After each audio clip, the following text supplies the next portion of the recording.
Let's just take a second to talk about the women are too masculine train wreck that life has become. I am very masculine, but I was raised masculine. I'm not masculine because some guy broke my heart and all that crap there. I'm masculine because my dad was a military man. His dad was chief sergeant of police. I was beaten when I was a kid. And if I cried, I was beaten even more. Like, my dad raised me as a soldier. Even his name means first soldier. And you don't even want to know what his dad put him through. We millennial women were raised during a period of time where beating was still kind of accepted. Kind of. We were raised tough. Man. And my mental health did not exist. If I was going to complain about something that was going on in my head, it was take a paracetamol and get your ass to school. There was no such thing as being sensitive about mental health and things like that. No one cared.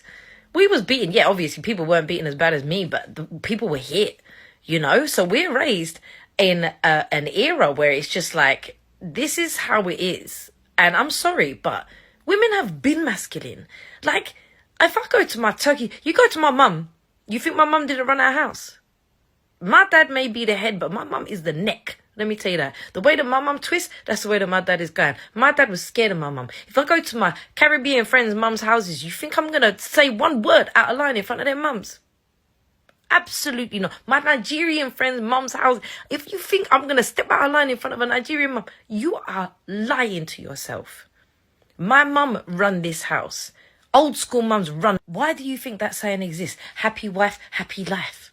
Why do you think when you ask the older generation of men, like, what is your key to success of your marriage? They always say, keep your wife happy. Why do you think that exists? Those women were strong. They are masculine. Providers, yes. Masculine, though.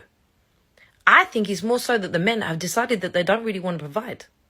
So we've been like, okay, like, what choice do we have? Do you know what I mean? A lot of men have just literally turned around and said, you know what, I don't want to play that role no more. Fine, okay, that's cool. So then we decide that we need to provide for ourselves. And all of a sudden we're called too masculine. Stop it. Listen, we grew up in an era where we had to protect and provide for ourselves anyway. That's just how it was. We were tough. My upbringing was tough. We ain't too masculine. We've been masculine. That's who we are.